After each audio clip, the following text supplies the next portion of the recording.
Welcome to AmA Media.2.0. I hope you find here what you were looking for. Thumbs up the video, share and subscribe if you haven't yet. Now let's get it. Enjoy. Relationships between real-world states are mirrored in the state structure of a conscious organism, enabling the organism to predict events. An artificially conscious machine should be able to anticipate events correctly in order to be ready to respond to them when they occur, or to take preemptive action to avert anticipated events. The implication here is that the machine needs flexible, real-time components that build spatial, dynamic, statistical, functional, and cause-effect models of the real world and predicted worlds, making it possible to demonstrate that it possesses artificial consciousness in the present and future, and not only in the past. In order to do this, a conscious machine should make coherent predictions and contingency plans, not only in worlds with fixed rules like a chessboard, but also for novel environments that may change, to be executed only when appropriate to simulate and control the real world. Testing. The most well-known method for testing machine intelligence is the Turing test, but when interpreted as only observational, this test contradicts the philosophy of science principles of theory dependence of observations. It also has been suggested that Alan Turing's recommendation of imitating not a human adult consciousness, but a human child consciousness, should be taken seriously. Other tests, such as Conn's scale, test the presence of features inspired by biological systems, or measure the cognitive development of artificial systems. Qualia, or phenomenological consciousness, is an inherently first-person phenomenon. Although various systems may display various signs of behavior correlated with functional consciousness, there is no conceivable way in which third-person tests can have access to first-person phenomenological features.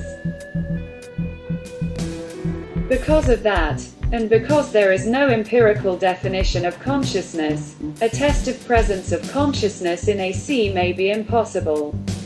In 2014, Viktor Argonov suggested a non-Turing test for machine consciousness based on machines' ability to produce philosophical judgments.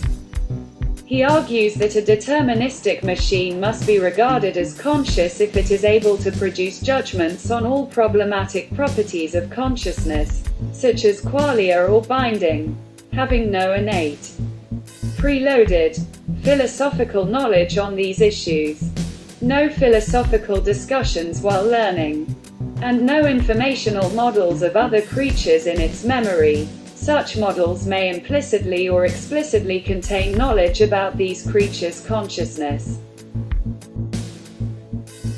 However, this test can be used only to detect, but not refute the existence of consciousness. A positive result proves that machine is conscious, but a negative result proves nothing. For example, absence of philosophical judgments may be caused by lack of the machine's intellect, not by absence of consciousness. In 2022, Google engineer Blake Lemoine made a viral claim that Google's Lambda chatbot was sentient. Lemoine supplied as evidence the chatbot's human-like answers to many of his questions. However, the chatbot's behavior was judged by the scientific community as likely a consequence of mimicry, rather than machine consciousness. Lemoine's claim was widely derided for being ridiculous. Philosopher Nick Bostrom said that he thinks Lambda probably isn't conscious, but asked, what grounds would a person have for being sure about it? One would have to have access to unpublished information about Lambda's architecture, and also would have to understand how consciousness works, and then figure out how to map the philosophy onto the machine. In the absence of these steps, it seems like one should be maybe a little bit uncertain. There could well be other systems now, or in the relatively near future, that would start to satisfy the criteria. So AmA thanks you for tuning in. Please leave a comment. Grant AmA until the next video. Peace and much love to all.